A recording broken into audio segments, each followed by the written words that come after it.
দর্শক স্বাগত জানাচ্ছি আয়ন জার্নালের সাথে আছি আমি সৈয়দ সোহাগ। আয়ন জার্নাল হচ্ছে সংবাদের ভিতরের সংবাদ এবং এই সকল সংবাদ প্রবাহ নিয়ে আলোচনা পর্যালোচনা। আমাদের সাথে আলোচনায় অংশ নিতে আজকে স্কাইপে যুক্ত হয়েছেন বাংলাদেশ থেকে ডক্টর আতিউর রহমান, সাবেক গভর্নর বাংলাদেশ ব্যাংক, এবং আরও যুক্ত হয়েছে সেলিমা আহমেদ, সংসদ সদস্য এবং সাবেক পরিচালক এফবিসিসিআই, এবং এছাড়া আরও যুক্ত হয়েছেন সৈয়দ ইমরান সালে প্রিন্স, সাংগঠনিক সম্পাদক বাংলাদেশের জাতীয়তাবাদী দল। স্বাগত আপনাদের তিনজনকে আজকের অনুষ্ঠানে যোগদান করার জন্য। বরাবর মতো মূল আলোচনায় যাওয়ার আগে শুরুতেই দেখে নেব আজকের শীর্ষ কয়েকটি পত্রিকার প্রধান শিরোনাম। দৈনিক নয়াদিগন্ত, দেশে করোনা মৃত্যু ছাড়ালো ১,৫০০। আজ থেকে সংসদে বসছে বাজেট আলোচনা। করোনা মহামারীতেও সেবায় অবিচল পুলিশ। ৪ লাখ অবৈধ বিদেশি কর্মী নিয়ে যাচ্ছে ৪,৪২,০০০ কোটি টাকা। দৈনিক ভোরের কাগজ, কিট সংকটে পরীক্ষা কম, নেতৃত্বে নতুন রক্ত সঞ্চালন জুগিয়েছে প্রাণশক্তি। আওয়ামী লীগের ৭১তম প্রতিষ্ঠাবার্ষিকী আজ। বাংলাদেশ প্রতিদিন, সুসময়েও চ্যালেঞ্জে আওয়ামী লীগ, বিস্ময়কর সম্পদের মালিক ৩ এমপি। দৈনিক সমকাল, আসল রেড জোনে নেই লকডাউন, মৃত্যু ১,৫০০ ছাড়ালো। দৈনিক ইনকেলাব, বাড়ছে বিচার ব্যবস্থায় ব্যয়, উপেক্ষিত হাইকোর্টের পর্যবেক্ষণ, কথায় কথায় মামলা। আওয়ামী লীগের ৭১তম প্রতিষ্ঠাবার্ষিকী আজ। দৈনিক যুগান্তর, বিলম্বিত রিপোর্ট নিয়ে জটিলতা, করোনায় নমুনা পরীক্ষা এখনও লক্ষ্যহীন। এছাড়া রয়েছে বাংলাদেশ ব্যাংকের সার্কুলার, প্রণোদনা প্যাকেজ থেকে দ্রুত ঋণ বিতরণের নির্দেশ। দৈনিক জনকণ্ঠ, করোনা কি অপেক্ষা করছে সামনে। এই ছিল কয়েকটি প্রধান পত্রিকার শিরোনাম। আমি চলে যাচ্ছি আলোচনায়। আমি শুরুতেই যাচ্ছি ডক্টর আতিউর রহমান, আপনার কাছে। আপনি কি শুনতে পাচ্ছেন? হ্যাঁ, শুনতে পাচ্ছি। জি, আমি প্রথমেই আপনি কেমন আছেন এই সংকটময় সময়ে, এবং আমি আপনার কাছে যেই বিষয়ে আসতে চাচ্ছি সেটা হচ্ছে গত 11ই জুন বাংলাদেশ সরকার, বাংলাদেশের অর্থমন্ত্রী 2020 এবং 21 সালের বাজেট ঘোষণা করেছেন। তো এই বাজেটকে কিভাবে মূল্যায়ন করছেন আপনি? আমি ভালোই আছি, ধন্যবাদ। আমি বাজেট নিয়ে আমার কথা অনেক আগেই বলে ফেলেছি, সেগুলো আজকে হয়তো আবার রিপিট হবে। আমরা এবারের বাজেটটাকে আমি শুরু থেকেই বলে আসছিলাম যে এবারের বাজেটটা হতে হবে বেঁচে থাকার বাজেট, এটা টিকে থাকার বাজেট। আগে বেঁচে থাকতে হবে, স্বাস্থ্য খাতে সবচেয়ে বেশি গুরুত্ব দিয়ে যেমন করে হোক আমাদের মানুষগুলোকে একটা বাঁচিয়ে রাখতে হবে। আমরা যদি বেঁচে থাকি তারপর অর্থনীতির কথা আলাপ করতে পারবো, সমাজ, বাণিজ্য সবকিছু নিয়ে আলাপ করতে পারবো। সুতরাং জীবন বনাম জীবিকা নয়, জীবন এবং জীবিকা একসঙ্গে আমরা চেয়েছিলাম। এই বাজেটের যদি আমি প্রায়োরিটিস দেখি, যদি কৌশলের দিক থেকে আলাপ করি, তাহলে মোটামুটি ভাবে আমাদের এই যে আকাঙ্ক্ষা বেশ খানিকটা পূরণ করেছে বাজেট। বরাদ্দের দিক থেকেও খানিকটা এসছে, কিন্তু খেয়াল করতে হবে যে আমাদের প্রায়োরিটি যদি বলি, অগ্রাধিকার যদি বলি, আমাদের হেলথে অগ্রাধিকার ১ নম্বর, এগ্রিকালচারে ২ নম্বর, সামাজিক সুরক্ষায় ৩ নম্বর, স্টিমুলাস প্রোগ্রাম ৪ নম্বর, এবং শিক্ষা খাতেও গুরুত্ব দেওয়া হচ্ছে। গুরুত্বর বিচারে এটা ঠিকই আছে আমি মনে করি, কিন্তু গুরুত্ব দেওয়া এক জিনিস, আরেকটা হলো আপনাকে আশ্বস্ত করতে হবে আপনি কিভাবে এই টাকাটা খরচ করবেন, কোথায় আগে খরচ করবেন, এই সক্ষমতা কোথায়, সংস্কার কোথায়, এই জিনিসগুলো দিয়ে আপনাকে আশ্বস্ত তৈরি করতে হবে। এবং আমি সবসময় বলি যে এবারের বাজেটে আমরা প্রবৃদ্ধি কত হলো, প্রবৃদ্ধি আগামীতে কত হবে, এই আলাপ না করাই ভালো ছিল, কারণ আমরা এই সময় একটা যুদ্ধে আছি। আমি মনে করি যে আমরা একটা তৃতীয় বিশ্বযুদ্ধের মধ্যে আছি। আগের বিশ্বযুদ্ধগুলো এক একটা অঞ্চলে অঞ্চলে হতো, কিন্তু এবারের বিশ্বযুদ্ধ সারা বিশ্বে ছড়িয়ে গেছে। সুতরাং এখন চ্যালেঞ্জ হলো আমাদের মানুষগুলোকে বাঁচিয়ে রাখা, এবং এই জায়গাতে স্বাস্থ্য খাতে শুধুমাত্র বরাদ্দ বাড়িয়ে নয়, স্বাস্থ্য খাতের যে সমস্ত যে জিনিসগুলো দরকার, যেমন আমাদের আইসিইউ এখন যে পরিমাণ আছে, এটার হয়তো দ্বিগুণ করা দরকার। আমাদের লক্ষ আমাদের আপনার অক্সিজেন কনসেন্ট্রেটর দরকার, আমাদের হয়তো শত হাজার ভেন্টিলেটর দরকার। এগুলো কি সংগ্রহ করছি আমরা? আমাদের এখনো 15,000 পর্যন্ত আমরা কিট পরীক্ষা করতে পারছি, এটা 50,000-এ নিয়ে যাওয়া উচিত ছিল। আমাদের 35% মানুষ এখন মাস্ক ব্যবহার করে, এটা মাননীয় সংসদ সদস্য এখানে আছেন, গ্রামে দেখবেন যে একদম কেউ মানছে না। আমাদের এই যে গুরুত্বটা, এই সচেতনতাটা এখনো অনেক বাকি। সেই জন্য আমাদের ঘরে ঘরে আমাদের হেলথ অ্যাসিস্ট্যান্টদের যাওয়া উচিত, এবং যারা সেবা দিচ্ছেন তাদেরকে যাওয়া উচিত। এবং স্বাস্থ্য খাতে আমাদের আরো যে কাজটা করা দরকার, আমাদের দরকার হলে ক্র্যাশ ট্রেনিং দিয়ে আমাদের দেশের যারা আছেন তাদেরকে, আমাদের যারা সিনিয়র ফিজিশিয়ান আছে এবং লন্ডনে কিংবা নিউ ইয়র্কে আছেন আমাদের এনআরবি, তাদের সাথে নিয়ে আমরা নতুন করে অন্তত আরো 1,02,000 হেলথ ওয়ার্কার আমাদের তৈরি করে ফেলা উচিত এই সময়টা, আমরা যে সময়টা পেলাম। এবং এই সময়টা আমরা ব্যবহার করব, এবং যে পিপিই গুলো ডাক্তাররা ব্যবহার করছে, কারণ চীনের যে বিশেষজ্ঞ টিম এসেছিল তারা বলছে যে আমরা 40,000 হেলথ ওয়ার্কার উহানে পাঠিয়েছিলাম, একজনও ইনফেক্টেড হলো না, কিন্তু বাংলাদেশে এত ডাক্তার কেন ইনফেক্টেড হচ্ছে এবং এত কেন মারা যাচ্ছে? সেই জন্য এই জায়গাগুলোতে আমাদের খোঁজ করতে হবে এবং শুধুমাত্র বরাদ্দ না দিয়ে প্র্যাকটিক্যাল যে কাজগুলো এগুলো করতে হবে। তবে আমি কয়েকটি ব্যাপারে গুরুত্ব দিব, সেটি হলো যে এবারের এই যে এখন যে সময়টা যাচ্ছে, এখানে আমরা একটা ডিজিটাল বাংলাদেশের সুফলটা পাচ্ছি। আমরা যে ডিজিটাল বাংলাদেশ করতে চেয়েছিলাম সেটার একটা সুফল পাচ্ছি, এবং এই ডিজিটাল বাংলাদেশের প্রধান বাহনই হলো আমাদের ইন্টারনেট, আমাদের মোবাইল ফোন। এই জায়গাতে ট্যাক্স বাড়ানোর যে পরিকল্পনা সরকার নিয়েছে, এটা বোধহয় ঠিক হয় না এই বাজেটে। আমি মনে করি যে এখান থেকে আমাদের বিশেষ করে তরুণদের জন্য এটা একটা বড় বাধা হয়ে দাঁড়িয়েছে এবং তরুণদের জন্য একটা বোঝাও হয়েছে। শিক্ষা ক্ষেত্রে আমাদের এই ইন্টারনেটের ব্যবহার আজকাল খুব বেশি, এবং সেই জায়গাটাতে আমরা এটা তাড়াতাড়ি উইথড্র করা উচিত বলে আমরা মনে করি। কৃষি ক্ষেত্রে গুরুত্ব দেওয়া হয়েছে, এবং কৃষিতে সবচেয়ে বেশি যেটা দরকার আমি মনে করি, কৃষি বা অন্যান্য সব ক্ষেত্রে আমাদের একটা সিনারিও অ্যানালাইসিস করা উচিত, এবং আমরা বিজনেস অ্যাজ ইউজুয়াল না থেকে আমরা ভবিষ্যতে আমাদের কোন জায়গাগুলোতে আমাদের গুরুত্ব বেশি দেওয়া উচিত, সেই জায়গাটা কৃষিতে আমার মনে হয় যে সেরকম একটা অ্যানালাইসিস থাকলে ভালো হতো। যেমন আমাদের হয়তো পণ্য প্রচুর বিক্রি হচ্ছে, যেমন সেদিন দেখলাম মৌলভীবাজার শ্রীমঙ্গলে প্রচুর আনারস তৈরি হচ্ছে, কিন্তু সেই আনারসগুলো আমরা বিক্রি করতে পারছি না। ট্রান্সপোর্টও আছে, কিন্তু আমাদের যেটা সমস্যা হয়ে গেছে, সাপ্লাই চেনটা ভেঙে গেছে।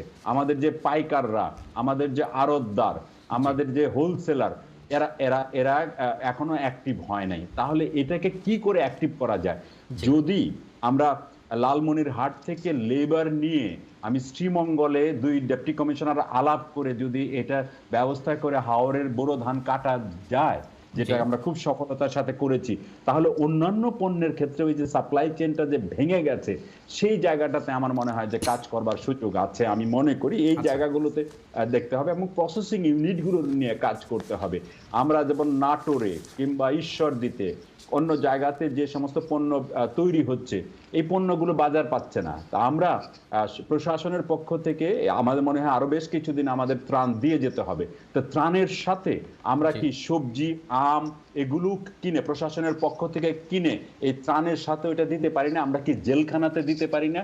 আমরা কি হসপিটালে দিতে পারি না? আমরা কি পুলিশ লাইনে দিতে পারি না? আমরা কি সেনাবাহিনীকে দিতে পারি না? তাহলে আমি বলবার চেষ্টা করছি যে আমরা গ্রামীণ অর্থনীতি বা কৃষি আমাদের যেহেতু রক্ষা কবচ, এই কৃষিকে এবং গ্রামীণ অর্থনীতিকে বাঁচিয়ে রাখবার জন্য সেখানে আমাদের আয় রোজগার বাড়াতে হবে এবং সেখানে কনজাম্পশন বাড়াতে হবে। আর সবচেয়ে বড় কথা, গ্রামে গঞ্জে যেখানেই বলুন না কেন, প্রচুর মানুষ কিন্তু ঢাকা শহর এবং বিভিন্ন শহর থেকে গ্রামে চলে যাচ্ছে। আমি খবর পেলাম যে এই রাজমিস্ত্রির কাজ করতো যারা, রিক্সাওয়ালা ছিল যারা সামান্য স্কিল ওয়ার্কার ছিল, তারা গ্রামে চলে গেছে। তো গ্রামে তারা গিয়ে কি করবে? তাদেরকে যদি আমরা ছোটখাটো উদ্যোক্তা তৈরি করতে পারি, তাহলে কিন্তু তাদেরকে দিয়ে তাদের কাছে স্কিল আছে, ট্রেনিংও দেওয়া লাগবে না, সুতরাং তাদেরকে আমরা একটা এন্টারপ্রেনার বানাবো। এই জন্য যে সরকার যে স্টিমুলাস প্যাকেজ দিয়েছে, 20,000 কোটি টাকার স্টিমুলাস এসএমই খাতে দিয়েছে, 5,000 কোটি টাকা কৃষিতে দিয়েছে, 3,000 কোটি টাকা এমএফআই কে দিয়েছে।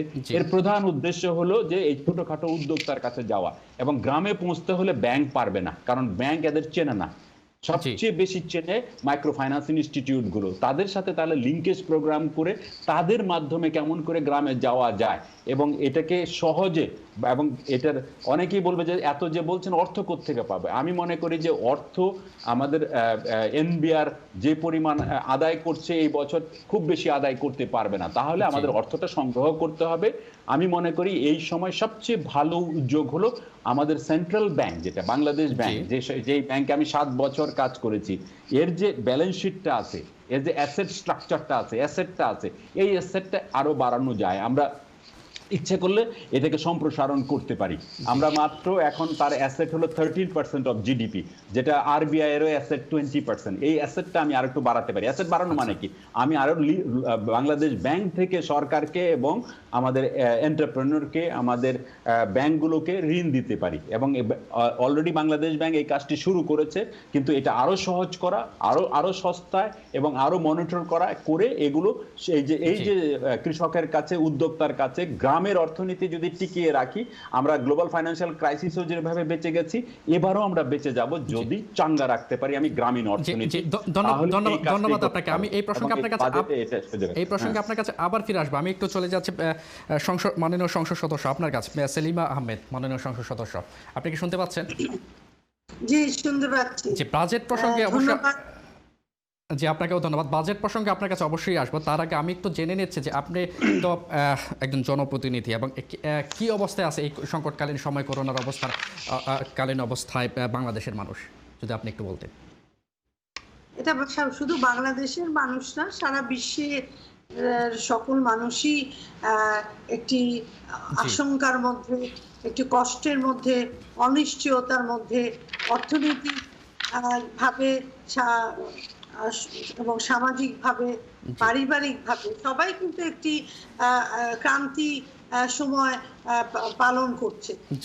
সেখানে বাংলাদেশও তার থেকে আলাদা নয়, বরঞ্চ বাংলাদেশের আমরা যেটা দেখতে পেয়েছি যে বাংলাদেশে যে 2 মাস সাধারণ ছুটি ছিল, সেই সময়টা আমরা সরকারের, যেটা আমরা জনপ্রতিনিধি হিসেবে দেখতে পেয়েছিলাম যে সরকার আমাদের সাথে সাথেই প্রতিটি ইউনিয়ন ভিত্তিক খাদ্য সামগ্রী বিতরণ করা হয়েছে।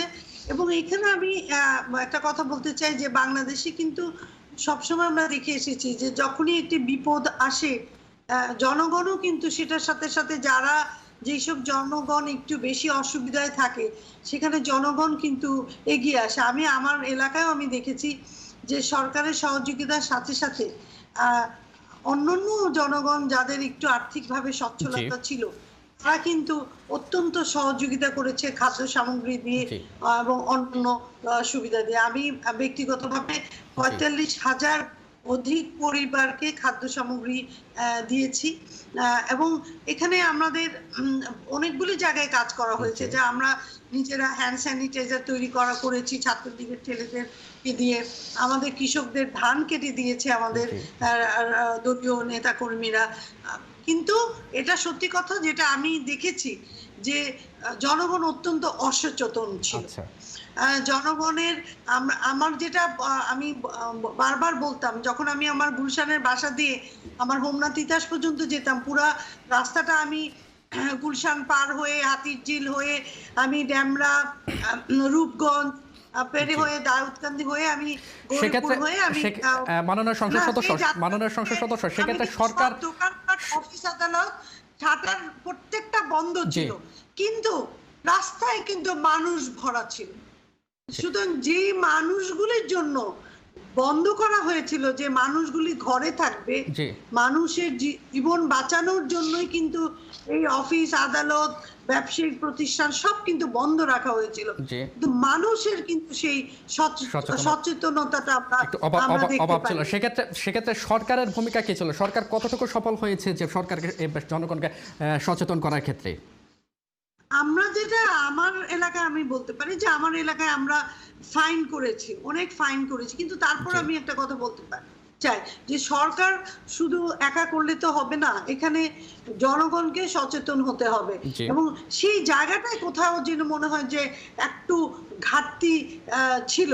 আমরা যতই চেষ্টা করেছিলাম, আমার কাছে মনে হয় যে জনগণকে সচেতন করাটার যে কৌশলটা, সেই কৌশলটা বোধহয় আমরা ঠিক মতন আমরা করতে পারি না। এটা আমার ব্যক্তিগত মতামত, যে কৌশলটা আরেকটু কঠিন বা আরেকটু সহজভাবে এমনভাবে পৌঁছানো উচিত ছিল যে জনগণ করতে পারে। দ্বিতীয়ত যেটা আমার কাছে মনে হয় যে আমরা সমাজের সবাই কিন্তু পিপি এবং অন্যান্য সবকিছুই দিয়েছে, কিন্তু স্বাস্থ্য সেবাটা, এটা সত্যি কথা, স্বাস্থ্য সেবা, আমাদের স্বাস্থ্য উপজেলা অধিদপ্তর আছে। দেখুন সরকার কিন্তু অবকাঠামোগত উন্নয়ন করেছে। প্রতিটি উপজেলায় আপনি কিন্তু দেখবেন বিরাট একটা স্বাস্থ্য কমপ্লেক্স আছে, স্বাস্থ্য অধিদপ্তরের একটা ভবন আছে, কিন্তু সেখানে যতটুকু জনবল থাকার কথা সেই জনবল নাই। একটা স্বাস্থ্যকর্মী যতটুকু থাকা উচিত সেটা নাই। আপনার পরিষ্কার পরিচ্ছন্নতা করার যে কর্মীগুলি থাকার কথা, কারণ একটা স্বাস্থ্য কেন্দ্রেতে আপনার যদি পরিষ্কার পরিচ্ছন্নতার কর্মী না থাকে তাহলে আপনি কি করে একটা হাইজিন, আপনি একটা নিরাপদ, আপনি সুরক্ষিত আপনি সেবা দিবেন। মাননীয় সংসদ সদস্য, আপনি বলছিলেন যে এই যে দুরবস্থার কথা বলছিলেন যে স্বাস্থ্য কমপ্লেক্স আছে, ভবন আছে, কিন্তু সেখানে কিছুটা দুরবস্থা রয়েছে, সেখানে পরিষ্কার পরিচ্ছন্নতার যথেষ্ট কর্মী নেই। তো সেক্ষেত্রে এখানে অন্তরায়টা কি? না, এখানে অন্তরায় একটা আছে। একটা তো হচ্ছে যে, আরেকটা হচ্ছে যে যারা আছেও, যেমন কনসালটেন্ট, ঠিক আছে, আমার এলাকার আমি বলি, আমার হোমনা উপজেলার গাইনি কনসালটেন্ট, ওনাকে যদি আপনি রোজ ফোন করেন স্বাস্থ্য অধিদপ্তরে, আপনি দেখবেন সপ্তাহের মধ্যে 3 দিন কি 4 দিন উনি আসেন না। আচ্ছা, এখন উনি আসেন না। আমার মনে আছে আমি এরকম যখন দায়িত্বে আসলাম পরপর আমি কিন্তু স্বাস্থ্য সচিবকেও ফোন করলাম।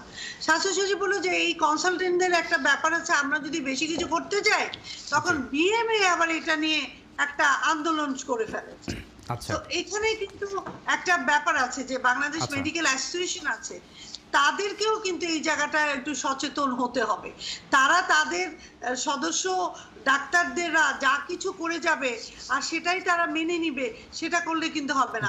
এবং সেই গাইনিটা এখনো কিন্তু আজ পর্যন্ত আমি বলতে পারি যে উনি এখনো কিন্তু রেগুলার উনি আসে না। তো এখন রেগুলার আসে না, শোকজ নোটিশ হয়ে গেছে 3 দিন, কিন্তু ওনাকে যে ট্রান্সফার করবে সেই ট্রান্সফারটা মন্ত্রণালয় করতে পারবে। সেই ট্রান্সফার ওই যে স্বাস্থ্য অধিদপ্তর, যা আমাদের যে স্বাস্থ্য অধিদপ্তর আছে, সেই যে টিএইচ আছে, যে প্রধান আছে, সে ট্রান্সফার করতে পারবে না। যে আমাদের ডিজি আছে কুমিল্লাতে, সেও ট্রান্সফার করতে পারবে। করতে হবে মন্ত্রণালয়। এই মন্ত্রণালয় পর্যন্ত পৌঁছানোর যে আমাদের হ্যাঁ সেই জায়গাটায় তখনই এটার সুবিধা তারা নিয়ে নেয়। তো এইগুলিতে আমার কাছে মনে হয় যে জবাবদিহিতাগুলি আরেকটু প্রসেসগুলি আরেকটু ইজি করা, এবং যাতে যেইখানেই সে কাজটা ঠিক মতন করছে না সেই জায়গা থেকেই তার ব্যাপারে যেন অ্যাকশন নেওয়া যেতে পারে, সেটা কিন্তু আসতে হবে। এত সেন্ট্রালাইজড হলে এই ডিসেন্ট্রালাইজড যারা স্টাফরা আছে সরকারি, তারা কিন্তু অনেক সুবিধা নিয়ে নেয় যে সুবিধাগুলি আসলে সঠিক নয়। ধন্যবাদ মাননীয় সংসদ সদস্য। আমি চলে যাচ্ছি সৈয়দ ইমরান সালিম প্রিন্স আপনার কাছে। আপনি শুনতে পাচ্ছেন? জি, শুনতে পাচ্ছি। জি, আমরা দেখেছি যে গত 11 তারিখে বাংলাদেশ সরকার 2020 এবং 21 অর্থ বছরের বাজেট ঘোষণা করেছে। তো এই বাজেটকে আপনি বৃহৎ অঙ্কের একটি বাজেট বলা চলে, যে 5,68,000 কোটি টাকার একটি বাজেট। তো এই বাজেটকে আপনি দলগতভাবে কিভাবে মূল্যায়ন করছেন এবং আপনি ব্যক্তিগতভাবে কিভাবে মূল্যায়ন করছেন? ধন্যবাদ আজকের এই শোতে আমাকে সংযুক্ত করার জন্য, এবং একই সাথে যারা এখানে আমার সাথে সংযুক্ত আছেন তাদেরকে আমি শুভেচ্ছা জানাচ্ছি, দর্শক শ্রোতাদেরকেও শুভেচ্ছা জানাচ্ছি। আসলে করোনা সংকটের কারণে জাতি এক মহা দুর্যোগ কাল অতিক্রম করছে, এটা আমরা সকলেই জানি। শুধু জাতি নয়, সারা বিশ্বই আজকে মহা দুর্যোগ কাল অতিক্রম করছে। মানুষের জীবন জীবিকা এবং অর্থনীতিকে এই মহাসংকট থেকে উদ্ধারের জন্য প্রথাগত গতানুগতিক বাজেট কাঠামো থেকে বের হয়ে এসে একটি বিশেষ বাজেট, যেটা জনগণের প্রত্যাশা ছিল সেটা না করে সরকার যেটা করেছে, সেটা 2020-21 সালের জন্য প্রায় 5,65,000 কোটি টাকার একটি গতানুগতিক বাজেট ঘোষণা করেছে। এবং এই বাজেটটি কোনোভাবেই বাস্তবায়নযোগ্য নয়, এবং এই বাজেটে জনগণের প্রত্যাশা পূরণ হয় নাই, এবং একই সাথে এটা জনবান্ধবও নয়। আসলে আমি যেটা বলছিলাম যে এই বাজেট করোনাকালে যে মানুষ আজকে যে হতাশ, সেই হতাশাকে আরো বেশি করে বাড়িয়ে দিবে এই বাজেটের কারণে। কারণ আমরা বিভিন্ন পরিসংখ্যানে দেখেছি, গত কয়েকদিন আগেই অর্থনৈতিক সমিতির সভাপতি সাহেব তিনি একটি পরিসংখ্যান দিয়েছেন, এই করোনার সময় প্রায় 3,50,00,000 মানুষ কর্মহীন হয়ে পড়েছে, এবং একই সাথে যারা মধ্যবিত্ত বা নিম্ন মধ্যবিত্ত মানুষ তাদের আপনার আয় ইনকাম প্রায় 70 থেকে 80% এখানে কমে গেছে। এই অবস্থা থেকে মানুষকে রক্ষা করা, যেটা বাংলাদেশ ব্যাংকের সাবেক গভর্নর আতিউর রহমান সাহেব বললেন, এটা আমি সমর্থন করি। এই মুহূর্তে এই গতানুগতিক বাজেটের কোনো প্রয়োজন ছিল না। এই মুহূর্তে প্রয়োজন হলো মানুষকে বাঁচানোর বাজেট, মানুষকে রক্ষা করার বাজেট, এটাই প্রয়োজন ছিল। এবং সেটা আমাদের বাংলাদেশ জাতীয়তাবাদী দল বিএনপির পক্ষ থেকে বাজেট ঘোষণার আগেই সরকারের পক্ষ থেকে তো অলরেডি বলা হয়েছে যে এই বাজেট বেঁচে থাকার বাজেট। তারপর আমি বলছি তো বিএনপির পক্ষ থেকে বাজেট ঘোষণার আগেই আমরা সরকারের কাছে যে প্রস্তাব দিয়েছিলাম, বাজেট আমাদের দলের মহাসচিব মির্জা ফখরুল ইসলাম আলমগীর সাহেব, সেই প্রস্তাব তো নয়, বরং যারা দেশের অর্থনীতি নিয়ে চিন্তা করেন তাদের যেসব বিকল্প প্রস্তাবগুলো ছিল, কোনো প্রস্তাবেই কিন্তু আমলে নেওয়া হয়নি।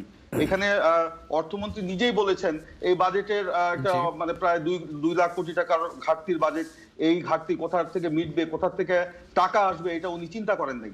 তো যিনি অর্থমন্ত্রী চিন্তা করেন নাই কিন্তু একটা বিশাল অঙ্কের বাজেট দিয়ে দিলেন, সেটা কিভাবে হবে? এখানে আমি সাবেক গভর্নর সাহেবের সাথে আমি একমত, এখানে প্রবৃদ্ধি কোনো চিন্তা করা উচিত ছিল না। এখানে উচিত ছিল যে আমার স্বাস্থ্য সেবা খাত, স্বাস্থ্য শিক্ষা খাত, কৃষি, আমার এইসব সেক্টরে আমার কি বরাদ্দ হলো। এখানে দেখেন স্বাস্থ্য সেবা খাতে আমি একটু বলি যে সরকার বলছে, আপনি বলেছেন এটা জনগণকে বাঁচানোর বাজেট, তাই যদি হয়ে থাকে তাহলে আমি বলবো এই যে স্বাস্থ্য খাতে যে বাজেট বরাদ্দ করা হয়েছে 29,274 কোটি টাকা বরাদ্দ দেওয়া হয়েছে স্বাস্থ্য খাতে। স্বাস্থ্য সেবা, স্বাস্থ্য শিক্ষা ও পরিবার কল্যাণ বিভাগের জন্য 3,515 কোটি টাকা বাড়িয়ে সেখানে 29,274 কোটি টাকা বরাদ্দ দেওয়া হয়েছে। অর্থাৎ গত বছর যা ছিল তার থেকে মাত্র 3,515 কোটি টাকা বাড়ানো হয়েছে, যা জিডিপির মাত্র 1.3% বরাদ্দ। আমরা বিএনপির পক্ষ থেকে বলেছিলাম স্বাস্থ্য সেবা খাতে, স্বাস্থ্য শিক্ষা খাতে 5% বাড়ানোর কথা। সবচেয়ে বড় কথা হলো বরাদ্দ বড় কথা নয়, এই বরাদ্দটা সঠিকভাবে ব্যবস্থাপনা করা যাচ্ছে কিনা, দুর্নীতিমুক্ত ভাবে করা যাচ্ছে কিনা, সেটা আজকে বড় বিষয়। আজকে দেখেন এই করোনা কিন্তু জাতির চোখে আঙ্গুল দিয়ে দেখিয়ে দিয়েছে দেশের উন্নয়নের কি অবস্থা, বিশেষ করে স্বাস্থ্য সেবার কি অবস্থা। স্বাস্থ্য সেবা পুরোটাই ভেঙে পড়েছে এবং সেখানে দুর্নীতি ছাড়া আর কোনো কথা নেই। এই যে গত 12 বছর সরকার ক্ষমতায় আছে, এই সরকার এই গত 12 বছরে তারা যে এই স্বাস্থ্য খাত থেকে এত দুর্নীতি করেছে, দুর্নীতি করে সেই আমেরিকার নিউ ইয়র্ক বলেন, কানাডায় বলেন, বা সেখানে আপনার সম্পদের পাহাড় গড়ছে সেই কর্তা ব্যক্তিরা, কিন্তু দেশের স্বাস্থ্য সেবা খাত ভঙ্গুর। আজকে আইসিইউ নাই, আজকে আপনার ভেন্টিলেটর নাই, আজকে আপনার মানুষ আপনার হাসপাতালে দৌড়িয়ে কুল পাচ্ছে না, এক হাসপাতাল থেকে আরেক হাসপাতালে যাচ্ছে, প্রতিমধ্যে মানুষের মৃত্যু ঘটতেছে। এই কি আমার দেশের উন্নয়ন? আজকে মুখে বড় বড় বাজেট দিলেই তো হবে না, এটা বাস্তবায়নযোগ্য করতে হবে। আজকে যে কথা বলছিলাম, যেটা আমি বাংলাদেশ ব্যাংকের গভর্নর সাহেবের সাথে একমত, যে এখন সবচেয়ে মানুষকে বাঁচানোর জন্য এই যে স্বাস্থ্য সেবার সেখানে বরাদ্দ দিয়ে সেখানে আপনার বাস্তবায়ন করতে হয় দুর্নীতিমুক্ত ভাবে। এই যে করোনা কালেও তো দুর্নীতি থেমে নাই। কিছুদিন আগেই আপনারা দেখেছেন এই যে বাজেট মানে স্বাস্থ্য সেবায় যেসব সরঞ্জাম কেনার জন্য আপনার কেনা হয়েছিল, সেখানে আপনার কিভাবে আপনার 2 নম্বর মাস্ক, 2 নম্বর পিপিই সরবরাহ করা হয়েছিল, আওয়ামী লীগের নেতারা সেটা করেছেন। আওয়ামী লীগ সরকারই আবার আওয়ামী লীগ, আমি বলছি একজন, আপনি শুনেন, আমি একটু কথা, আমি বলছি আমাকে একটু বলতে দেন, আপনার সময় আপনি বলবেন। আমি বলছি আজকে যারা মাস্ক কিনলো, যারা পিপিই কিনলো, কারা কিনেছে? স্বাস্থ্য বিভাগ, তাই না? ওষুধ প্রশাসন বিভাগ। এটা সরবরাহ করলো কে? আওয়ামী লীগের এক নেতা। এটা তো জনে সাধারণ মানুষ সরবরাহ করবে না, একজনের সরবরাহকৃত। এখন ডাক্তার সাহেবরা বলছেন ওই পিপিই পরে, ওই মাস্ক ব্যবহার করে তারা করোনায় আক্রান্ত হয়ে তারা মানে হাসপাতালে যাচ্ছে। আজকে সেটা তো বাদ দেন, এই যে কয়েকদিন আগে প্রধানমন্ত্রীর সভাপতিত্বে আপনার একটেকের মিটিং হলো, সেই একটেকের মিটিং এ এই করোনাকালীন সময়ে স্বাস্থ্য বিভাগের জন্য আপনার মানে 1,500 মানে প্রায় 3,000 কোটি টাকার প্রকল্প, 2টি প্রকল্প নেওয়া হয়েছে। সেই প্রকল্পগুলিতে কি দেখা গেল? আপনার সেই প্রকল্পে একটি পিপিই এর দাম ধরা হয়েছে 4,000 টাকা, অথচ বেক্সিমকো আপনার আমেরিকাতে পিপিই সরবরাহ করছে, সেই মানসম্মত পিপিই তারা বলছে 1,000 টাকার বেশি নয়, অথচ 4,000 টাকা একটি পিপিই এর দাম ধরা হয়েছে। আবার সেখানে আপনার একটি বুট বুট জুতার দাম ধরা হয়েছে 1500 টাকা, অথচ তারা বলছে একটি বুট জুতা 300 টাকায় পাওয়া যাচ্ছে। গোগলস, যেটা চোখে ডাক্তাররা বা স্বাস্থ্যকর্মীরা দিয়ে সেবা করে, সেই গোগলসের একটা গোগলসের দাম ধরা হয়েছে 3000 টাকা। আর বাজারে সেটা ভালো মানসম্পন্ন গোগলস পাওয়া যাচ্ছে মাত্র 500 টাকায়। এই যে আপনার করোনা কালেও কিন্তু এই দুর্নীতি থেমে নাই। এই দুর্নীতিগুলি কারা করছে এটা আমাদেরকে বের করতে হবে। আজকে বরাদ্দ দিলেই তো হবে না। আজকে এই যে সরকার বলছে এটা মানুষকে বাঁচানোর বাজেট, আপনি কোথায় মানুষকে বাঁচানোর বাজেট? আপনার দেখেন, আমরা এই জন্য বলেছিলাম যে 3 বছর মেয়াদী একটি বিশেষ বাজেট আপনারা ঘোষণা করেন, যেখানে আমার সাধারণ মানুষ, নিম্ন আয়ের মানুষ, তারা আপনার কর্মহীন হয়ে পড়েছে, তাদের কর্মসংস্থানের ব্যবস্থা করেন। যারা শ্রমিক বেকার হয়ে গেছে তাদের কর্মসংস্থানের ব্যবস্থা করেন। আজকে সরকারকে আমরা এই করোনার সময় শুরুতেই আমরা বলেছিলাম যে আপনারা সাধারণ মানুষকে, যারা নিম্ন আয়ের মানুষ, প্রত্যেককে 5000 টাকা করে দেন, অনুদান দেন। সরকার তো দিলই না, বরঞ্চ ঈদের আগে প্রধানমন্ত্রীর উপহারের নামে 2500 টাকা দিল, 50 লাখ ব্যক্তিকে নাকি দিবে। সেখানেও কি পরিমাণ দুর্নীতি সেটা আপনি দেখেন। একটু আগে মাননীয় সংসদ সদস্য বললেন যে উনি দিয়েছেন, হ্যাঁ উনি একজন শিল্পপতি, ওনার পরিবার শিল্পপতি, সেই কারণে হয়তো ওনারা দিতে পারেন, আমি অবিশ্বাস করি না। কিন্তু সরকার যে বলছে, ঈদের আগে মাননীয় প্রধানমন্ত্রী জাতির উদ্দেশ্যে যে ভাষণ দিল যে 6 কোটি মানুষকে ওনারা সহযোগিতা করেছেন, এবং যে বরাদ্দের কথা বলা হয়েছে সেই বরাদ্দকে যদি 6 কোটি দিয়ে ভাগ করেন, তাহলে একজন মানুষের ভাগ্যে 3 কেজির পরিমাণও চাউল কিন্তু জুটে না। যে টাকার কথা বলা হয়েছে সেই টাকা যদি 6 কোটি দিয়ে ভাগ করেন, একজন মানুষ কিন্তু 20 টাকার বেশি পায় না। এই যদি আপনার সরকারি বরাদ্দ হয়ে থাকে, তাহলে আপনি কি বলবেন সরকার এই জনগণের স্বার্থ নিয়ে কাজ করছে? কিন্তু সরকারের সেই সমর্থ নাই। আমরা শুনেছি সরকারকে, তারা বাংলাদেশ গত 12 বছরে এই এত দেশে উন্নয়ন করেছে, বাংলাদেশের অর্থনীতি কানাডার সমান হয়ে গেছে, বাংলাদেশের অর্থনীতি সিঙ্গাপুরের সমান হয়ে গেছে। তাহলে এই যে অর্থনীতি আজকে ভঙ্গুর অবস্থা, যে 3 মাসও কিন্তু সরকার মানুষকে, প্রত্যেকটা মানুষকে খাওয়াতে পারলো না, টাকা দিতে পারলো না, এটি কি প্রমাণ করে না তাদের এইসব বক্তব্য অসত্য, বানোয়াট এবং ভিত্তিহীন? তারা শুধু মানুষকে প্রতারণা করার জন্য এই কথাগুলো বলেছে। আজকে বাংলাদেশ যদি কানাডার সমান অর্থনীতি হয়ে থাকে সরকারের এই ব্যবস্থাপনার কারণে, তাহলে কানাডার সরকার সেই দেশের নাগরিকদের জন্য এই করোনা কালে যে সুযোগ সুবিধা দিয়েছে, বর্তমান সরকার তার 10 ভাগের 1 ভাগও কেন দিতে পারলো না? এইটা তো আজকে জাতির সামনে বড় প্রশ্ন হয়ে দাঁড়িয়েছে। আর বলা হচ্ছে, অর্থমন্ত্রী বলেছেন যে তারা বলেছে যে তারা নাকি বিশেষ প্রকল্পে এখানে আপনার অর্থ বরাদ্দ দিয়েছে। প্রকৃত অর্থে আসলে গঠনমূলক কোনো ব্যবস্থায় সরকার নেয় নেই। এমনকি যেসব প্রকল্প নিয়ে ব্যাপক সমালোচনা আছে, সেসব প্রকল্প নিয়ে সরকার কিন্তু বেশি আগ্রহী, এবং এই বিশেষ প্রকল্প হিসাবে সেগুলোকে দেখানো হয়েছে, সেখানে আপনার অর্থ বরাদ্দ দেওয়া হয়েছে। আমি একটি কথা বলি, সরকার বলছে আপনার সরকারের ভাষ্যমতে দেশে আপনার 20,279 মেগাওয়াট নাকি বিদ্যুৎ উৎপাদন হয়। তাই যদি হয়, তাহলে এই সময়ে, এই যে করোনাকালীন সংকটের সময়ে এত তোড়জোড় করে কেন রূপপুর বিদ্যুৎ প্রকল্পে আপনার সেখানে বিশেষ প্রয়োজন বরাদ্দ দেওয়া হলো? এই প্রকল্প তো কিছুটা পিছিয়ে দিয়ে সেই যে টাকা আপনার 1 লক্ষ, মানে সেখানে আপনার দেওয়া হচ্ছে 1,13,000 কোটি টাকা, সেই টাকা আপনার এই স্বাস্থ্য খাতে দিতে পারতো, সেই টাকা আপনার গরিবের কর্মসংস্থানের জন্য দিতে পারতো। সেটা তো সরকার দেয়নি, কারণ ওই রূপপুর প্রকল্প থেকেই দুর্নীতির টাকা আসছে, এবং সেই দুর্নীতি হচ্ছে, এটা বাংলাদেশে নয়, দেশে বিদেশে এটা ব্যাপকভাবে সেটা কিন্তু আজকে প্রচারিত হয়েছে। ধন্যবাদ প্রিন্স ভাই। এই প্রসঙ্গে আপনার সাথে আবার কথা বলবো, এবং এই প্রসঙ্গে আরো জানবো মাননীয় সংসদ সদস্য এবং সাবেক গভর্নর আতিউর রহমানের কাছ থেকে। ডক্টর আতিউর রহমান, আপনি কি শুনতে পাচ্ছেন? হ্যাঁ, আমি শুনতে পাচ্ছি। জি, আমি বিরতির পর আবারও স্বাগত আপনাকে। আমি যে প্রসঙ্গে আপনার কাছে আসতে চাচ্ছি সেটি হচ্ছে যে আমরা বিরতির আগে বাজেটের বরাদ্দ নিয়ে আমরা কথা বলছিলাম, এবং আমি যে বিষয়ে এখন জানতে চাচ্ছি সেটি হচ্ছে যে আমরা আগেই দেখেছি যে 1,90,000 কোটি টাকার, প্রায় 1,90,000 কোটি টাকার একটি ঘাটতি নিয়ে এবারে বাজেট ঘোষণা করা হয়েছে। তো এই যে বরাদ্দগুলো দেওয়া হয়েছে, এটা বাস্তবায়ন কতটুকু সম্ভব?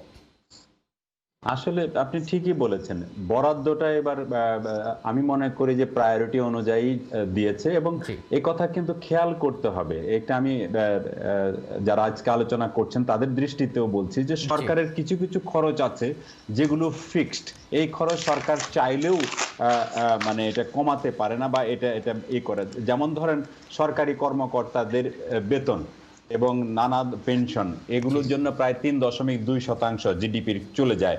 ডিফেন্স খরচ 2.3% জিডিপির চলে যায়, সাপ্লাই এবং ম্যাটেরিয়াল 1% কমে যায়, ইন্টারেস্ট বিভিন্ন যে লোন নেই সেটার ইন্টারেস্ট প্রায় 2.5% আমাদের জিডিপি চলে যায়। এটা সব মিলে প্রায় 9% জিডিপির কিন্তু খরচ একেবারে ফিক্সড, এটা আপনি চাইলেও বদলাতে পারেন না। সুতরাং আপনার হাতে থাকলো কত তাহলে? আপনি বড় জোর 0.5% মতো মানে আপনি থাকতেন, ট্যাক্স যদি আদায় করি 9.5%, তাহলে আমি কিন্তু মাত্র 0.5% আমার কাছে জিডিপি থাকলো। এই জন্যই আমাদের এই যে প্রশ্নটি আপনি করলেন, আমাদের ডেফিসিট, বাজেট ডেফিসিটে যেতে হয়। এবছর যেমন 6% ডেফিসিটে যাবে বলছে, জিডিপি ডেফিসিটে যাবে, তার মানে 6.5% আমার হাতে আছে জিডিপি। তো এখন এইটুকুনের মধ্যে ভাগ করতে হবে, আমার শিক্ষা খাতে কত দিব, স্বাস্থ্য খাতে কত দিব, বিভিন্ন জায়গায় দিতে হবে। এই রিয়ালিটিটা মেনে হবে। সরকারেরও কিন্তু হাত পা বাঁধা এই ধরনের কারণে। আবার কিছু লিগাসি এক্সপেন্ডিচার আছে, যে মনে করেন একটা বড় প্রকল্প শুরু করে দিয়েছেন, সেটার মাঝপথে যদি আতিউর রহমান, আপনার কথার মাঝে আমি একটা কল নিয়ে নিচ্ছি। আমাদের অনেকগুলো কলার ওয়েট করছেন। হ্যালো কলার, আপনি কি শুনতে পাচ্ছেন? হ্যালো কলার, আপনি কি শুনতে পাচ্ছেন? আমরা বোধহয় কলারকে হারিয়ে ফেলছি। জি ডক্টর আতিউর রহমান, যে প্রসঙ্গে কথা বলছিলাম। বাজেট ডেফিসিট করতে হয়, কারণ ফিক্সড কস্টগুলো আমি তো কমাতে পারি না। তবে এই বছর আমি আগেও বলছি যে ফিক্সড ডেফিসিট নিয়ে অত চিন্তা এবছর না করলেও চলবে, কারণ আমরা নর্মালি 5% মতো বাজেট ডেফিসিট করি, কিন্তু এবার যদি 6% করে থাকি, এ নিয়ে এত দুশ্চিন্তার কারণ নেই। কারণ এই বছর আমাদের তেলের দাম কম, এই বছর আমাদের ইকোনমি অনেকটাই চুপচাপ বসে আছে, একটা থমকে দাঁড়িয়ে আছে। সুতরাং এই বছর ইনফ্লেশন খুব বেশি হবে বলে আমার কাছে মনে হয় না। সেজন্য 1% বেশি ডেফিসিট যেটা করেছে, এটা আমার মনে হয় যে এটা ম্যানেজেবল। ইনফ্যাক্ট আমার যদি প্রয়োজন হয় স্বাস্থ্য খাতের জন্য বাজেট বাড়ানোর জন্য, যদি আরো 1% বা 0.5% যদি আমি বাংলাদেশ ব্যাংক থেকে ধার নেই, আমার মনে হয় যে সেটা অন্যায় হবে না। আমি সেই জন্য হেলথ বাজেটকে 29,000 থেকে ডাবল করবার পক্ষপাতী, কিন্তু সেটা করব কাকে দিয়ে? যেটা আলোচনা এখানে আসছে, খরচ করাবো কেমন করে? এই জায়গাটাতে আমাদের যে সক্ষমতা বাড়াতে হবে। সক্ষমতাটা কোত্থেকে বাড়াবো? আমাদের সরকারের যে একটা দীর্ঘদিনের যে হেলথ ইনফ্রাস্ট্রাকচার, এটা একদিনে কিন্তু বাড়ানো যাবে না। এই জন্য প্রাইভেট সেক্টর, এনজিও, বিভিন্ন যে সেক্টরের যে ক্ষমতাগুলো আছে, সেই ক্ষমতাকে আমার হাতে নিতে হবে। যেমন মুম্বাইতে প্রাইভেট হসপিটালগুলোর 80% সরকার রেগুলেট করে। তারা বেঁধে দিয়েছে যে এর বেশি কেউ টেস্টের জন্য নিতে পারবে না, এর বেশি কেউ তারা কেবিন ভাড়া নিতে পারবে না, এরকম করে সরকার রেগুলেট করছে। আমাদের সরকারও এই আজকের যে ক্রাইসিস, যেটা আমি বললাম বিশ্বযুদ্ধের মতো ক্রাইসিস, এইখানে দরকার হলে আমরা এটা অ্যাকুইজিশন করে নিয়ে এটা আমার একই নিয়মের মধ্যে, একটা কমান্ড স্ট্রাকচারের মধ্যে আনতে হবে। একই সঙ্গে আমার একটা অনুরোধ থাকবে, যারা আজকে আলোচনা করছেন, আমরা একটা জাতীয় সংকটের মধ্যে আছি, দুর্যোগের মধ্যে আছি, একটি যুদ্ধের মতো আছি। খেয়াল করুন, চীন ভারতের যুদ্ধের সময় ভারতের প্রধানমন্ত্রী কিন্তু অপোজিশনের সব লিডারদের সাথে কথা বলছেন। সুতরাং আমি অপোজিশনের পার্টির যারা এখানে নেতৃত্ব করছেন, সরকারি পার্টিও এখানে আলোচনা করছেন, সবার কাছে আমার স্বনির্বদ্ধ অনুরোধ থাকবে, আমরা একটা জাতীয় সংকটে আসুন আমরা ইতিবাচক মনোভাব নিয়ে মানুষের পাশে গিয়ে দাঁড়াই, মানুষের পাশে মানুষ থাকি, জাতীয় ঐক্যের পক্ষে কথা বলি। যে কথাগুলো প্রিন্স বললেন হয়তো অনেকটাই সত্যি, কিন্তু আজকে এটা নিয়ে তর্ক করবার সময় না। আজকে আমাদের মানুষ বাঁচানোর সময়। আমরা যেখান থেকে পারি, যেভাবেই পারি, সমাজের যেখান থেকে পারি। সুতরাং এই 6% যে ডেফিসিটের কথা আপনি বলছেন, আমি অর্থনীতিবিদ হয়েও, বাংলাদেশ ব্যাংকের সাবেক গভর্নর হয়েও বলছি যে এত আতঙ্কিত না হয়ে আপনি দরকার হলে আরো বাড়ান আপনার ডেফিসিট, কিন্তু বাস্তবায়নটা ঠিক মতো করেন। বাস্তবায়নটা করেন মানে এই যে আজকে আমাদের দরকার আইসিইউ আছে, আমার 1267টা মাত্র আইসিইউ আছে, এটা 2500 আমার ইউনিট ইমিডিয়েটলি আমার করা দরকার, এবং আমাদের ভেন্টিলেটর বাড়ানো দরকার, আমাদের লাখখানেক অক্সিজেন কনসেন্ট্রেটর দরকার, আমাদের যে কমিউনিটি 14,000 কমিউনিটি যে ক্লিনিক আছে, প্রত্যেকটা কমিউনিটি ক্লিনিকে আমাদের অক্সিমিটার সহ নানা এই যে অক্সিজেন কনসেন্ট্রেটর এগুলো দেওয়া উচিত। আজকের যে ডিজিজটা essentially it's a supply of অক্সিজেনের ডিজিজ। অক্সিজেন কমে যায় বলে আজকে মানুষ মারা যাচ্ছে। সুতরাং এই জায়গাটাতে আমরা এই কমিউনিটি ক্লিনিক, উপজেলা health complex, district level, divisional headquarter এবং প্রত্যেকটা একটা কোঅর্ডিনেটেড ওয়েতে আমরা এই জায়গাতে আমাদের সমস্ত আয়োজন করি। আমাদের যে এখন খরচ বাড়াতে হবে কোথায়, আমাদের ট্রিটমেন্টের জন্য করতে হবে, আমাদের প্রোটেক্টিভ ইকুইপমেন্টসের জন্য করতে হবে, আমাদের টেস্টিং এর জন্য আমরা যেই পরিমাণ টেস্ট করছি এটার অনেক গুণ আরো বাড়াতে হবে। টেস্ট করলে আমরা বুঝতে পারবো যে আমাদের কতজন মানুষ এই বিপদে আছে। সুতরাং আমার মনে হয় হেলথ এক্সপেন্ডিচারের জন্য এবং দরকার হলে আমাদের নার্সের সংখ্যা আরো বাড়াতে হবে, আমাদের ডাক্তার আরো বেশি নিতে হবে। সরকার যে করছে না তা না, সরকার এগুলোর দিকে যাচ্ছে, কিন্তু এগুলোর জন্য প্রস্তুতি ছিল না বলে খুব দ্রুত সারা দেশে, আমেরিকাতেও এই প্রবলেমটা হয়েছিল। এবং আমাদের উপযুক্ত পিপি ডাক্তারদের দিতে হবে যাতে করে ডাক্তাররা যেন কোনো রকমের বিব্রতকর অবস্থায় না পড়ে। এবং 10,000 কোটি টাকা কিন্তু সরকার কোভিডের জন্য একটা ব্লক গ্রান্ট দিয়েছে, এটা নিয়ে আমরা এখনো আলাপ করিনি। এই 10,000 কোটি টাকা আমি বলবো যেটা 20,000 কোটি টাকা করুন এবং এটা সম্পূর্ণটা এই হেলথের জন্য, কোভিড ব্যবস্থাপনার জন্য নিয়ে আসুন। এবং আমি আবারও বললাম যে এটা একটা যুদ্ধক্ষেত্র। আমি প্রিন্সের কাছে অনুরোধ করব যে এই সময় ইতিবাচক সমালোচনা করেন এবং কিভাবে এই পরিস্থিতি আমরা মোকাবেলা করতে পারি সেই দিকে আপনারা নজর দেন। আমার মনে হয় যে সবাই মিলে আমরা যদি চেষ্টা করি আমরা পারবো। এর জন্য আমাদের খেয়াল করতে হবে স্বাস্থ্য মন্ত্রণালয়ের একার কাজ না এটা, কিন্তু এটা একটা ইন্টার মিনিস্টেরিয়াল কাজ এবং এই জন্য একটা কমান্ড স্ট্রাকচার দরকার যেখান থেকে আরো 13টা মিনিস্ট্রির সাথে কাজ করতে হবে। এখানে হোম মিনিস্ট্রির সাথে কাজ করতে হবে, কমার্স মিনিস্ট্রির সাথে কাজ করতে হবে, সবার সাথে কাজ করতে হবে। এরকম একটা স্ট্রাকচার করতে হবে। প্রতিদিন সন্ধ্যাবেলা সেই কমান্ড বসবে, আজকে সারা দিন কি হয়েছে খোঁজ নিয়ে সেইভাবে আমরা ব্যবস্থা নিব যাতে করে মানুষের মনে একটা ভরসা তৈরি হয়। আসলে আস্থার ভাবটা তৈরি করতে হবে এবং এটা করতে হলে পরে আমাদেরকে যুদ্ধকালীন প্রস্তুতি নিয়ে ওয়ার ফুটিং এ আমাদের কাজ করতে হবে। আমার ধারণা সেই বাস্তবায়নের অনুভবটা যেন আমরা ছড়িয়ে দিতে পারি। আরেকটা হলো যে ইঙ্গিত দিতে হবে, যেমন আমাদের 1 কোটি কৃষকের 10 টাকা ব্যাংক অ্যাকাউন্ট আছে, তো আমি যদি প্রত্যেক কৃষকরে 1,000 টাকা যদি পাঠিয়ে দেই আমার কিন্তু লাগবে মাত্র 1,000 কোটি টাকা। আমি আবারও বললাম যে আপনি চাইলে আরো 1% বাড়িয়ে আপনি টাকা বের করতে পারেন। কৃষকরা 1,000 কোটি টাকা দিলে পরে কৃষকরা কিন্তু আরো উজ্জীবিত হবে, আরো উদ্দীপ্ত হবে এবং আরো তারা কাজ করবে। 100 টাকা করে দেই আমরা মায়ের হাসি প্রকল্পে, মাননীয় সংসদ সদস্য জানেন। আমিও 100 টাকা মাকে না দিয়ে 500 টাকা দিই না কেন? 500 টাকা দিলে গ্রামের মধ্যে কনজাম্পশন বাড়বে। এই বাচ্চাগুলো এখন ঘরে বসে আছে, তাদের জন্য ডিম খাওয়াবে, তাদেরকে খরচ, তাদের উপরে খরচ করা যাবে। এইরকম করে আমাদের একটা এমন ব্যবস্থা করতে হবে যে পুরো জাতিকে উজ্জীবিত রাখতে হবে। এই জন্য এখানে আমি কোনো ডিভাইসের কথা শুনতে চাই না। আমরা সবাই মিলে আমরা চলুন, আমরা একটা জাতীয় একটা যুদ্ধ মোকাবেলা করবার জন্য যার যেখানে শক্তি আছে, প্রাইভেট সেক্টর বলেন, এনজিও বলেন, সরকারের বলেন, বিরোধী দলে বলেন, সমস্ত শক্তিটাকে একত্রিত করে আমরা দেশটা রক্ষা করি, মানুষকে রক্ষা করি। মানুষ মরে যাচ্ছে, আমরা মৃত্যুর মিছিল দেখতে চাই না, সবাই মিলে আমরা বেঁচে থাকতে চাই। এই আহ্বান করে আমি আমার কথা শেষ করতে চাই। জি, ধন্যবাদ আপনাকে, অসংখ্য ধন্যবাদ আজকের অনুষ্ঠানে জয়েন করার জন্য। আমি চলে যাচ্ছি মাননীয় সংসদ সদস্য সেলিমা আহমেদ আপনার কাছে। আপনি কি শুনতে পাচ্ছেন? জি, শুনতে পাচ্ছি। জি, আমি যে প্রসঙ্গে আপনার কাছে আসতে চাচ্ছি সেটা হচ্ছে গত 11 তারিখে যে বাজেট ঘোষণা করা হয়েছে, তো এবারের বাজেট, আপনি অবশ্যই বাংলাদেশের একজন পুরাতন বিনিয়োগকারী এবং একজন নারী উদ্যোক্তা এবং আপনি বাংলাদেশের এফবিসিসিআই পরিচালকের দায়িত্বও ছিলেন। তো এবারের বাজেটটি কতটুকু ব্যবসা বান্ধব এবং বিনিয়োগ বান্ধব হলো, যদিও একটি সংকটকালীন সময়ের একটি বাজেট? না, এখানে সংকটকালীন সময় বাজেট ঠিকই, কিন্তু অবশ্যই ব্যবসা বান্ধব বাজেট হয়েছে। কারণ একটি জায়গা আপনি দেখুন যে বাংলাদেশের ব্যবসায়ীদের আমাদের প্রণোদনা দেওয়া হচ্ছে।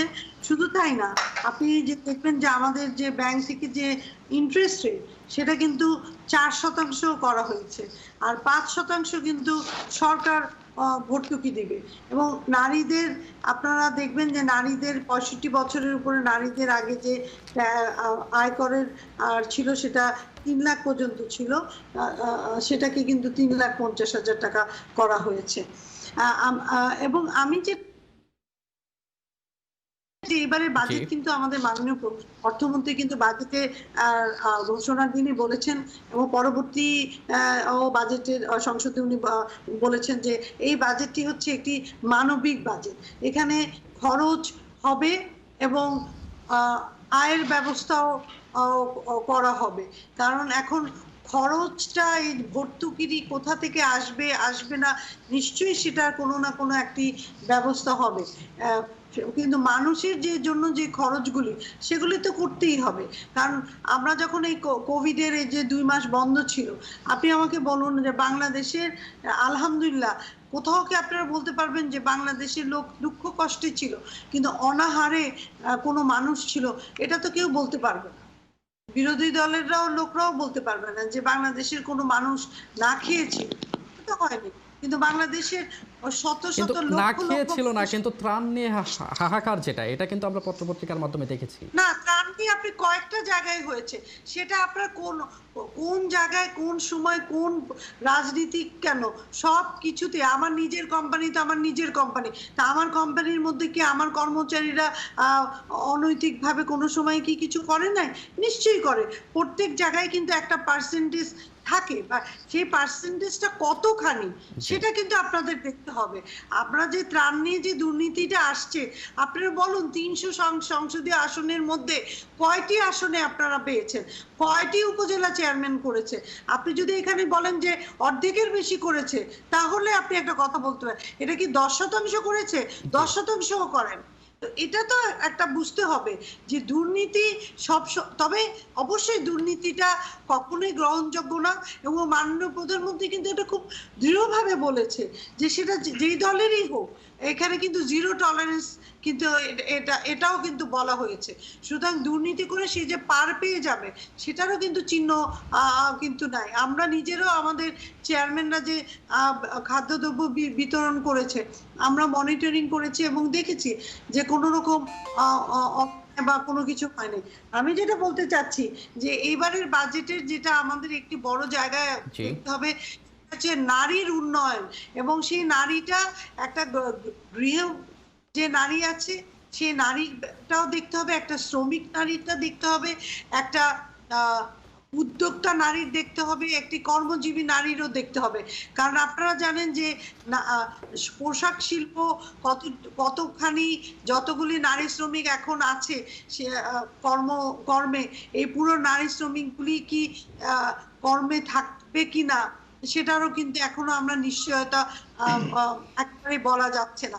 তাহলে এই আমাদের বাজেটের আমি যেটা ব্যক্তিগতভাবে আমরা দেখার চেষ্টা করছি এখন যে জেন্ডার বাজেটিংটা, এবং এখানে কিন্তু সরকার থেমে নেই। সরকার কিন্তু উদ্যোক্তা উন্নয়নের, এবং আপনি দেখবেন এসএমইদের জন্য কিন্তু বিশেষভাবে বরাদ্দ কিন্তু করা হয়েছে।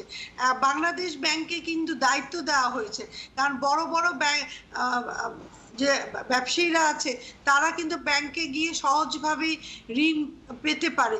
সুতরাং এখানে ব্যাংকগুলি যদি না সহায়তা করে তাহলে কেন্দ্রীয় ব্যাংক যাতে করে সে ব্যাপারেও কিন্তু সরকার একটি নির্দেশনা দিয়েছে। তো সরকার, আমি একটি কথা বলতে চাই যে জননেত্রী শেখ হাসিনা, মাননীয় প্রধানমন্ত্রী, এমন কোনো জায়গা নাই। দেখুন আজকেও আমার এলাকায় সরকার কৃষকদেরকে বিনামূল্যে সবজির বীজ বিতরণ করছে। এরকম ভাবে প্রতিনিয়তই কিন্তু সরকারের থেকে আমরা দেখতে পাই যে কাউকে বাদ দেওয়া হয় না। নাপিতরা কাজ করতে পারছে না, নাপিতদের জন্য ছাগল দেওয়া হয়েছে, কারণ নাপিতদের কাজ বন্ধ এই কোভিডের কারণে। আমাদের জেলেদের জন্য সেলাই মেশিন দেওয়া হয়েছে। তো বিভিন্নভাবে কিন্তু যাতে গ্রামীণ অর্থনীতিটা চালু থাকে সেটার জন্য কিন্তু আমরা যেহেতু একেবারে মাঠে আছি, গ্রামের মধ্যে আছি, তৃণমূলের সাথে কাজ করছি, সেখানে কিন্তু আমরা দেখতে পাই যে সরকার কিন্তু বিভিন্নভাবে যাতে মানুষের কষ্ট কম হয় সেই ব্যাপারে কিন্তু সচেষ্ট আছে। তবে এটা সত্যি কথা যে এটা একটা ওয়েক আপ কল এসেছে যে স্বাস্থ্য সেবাটাকে উন্নত করতে হবে।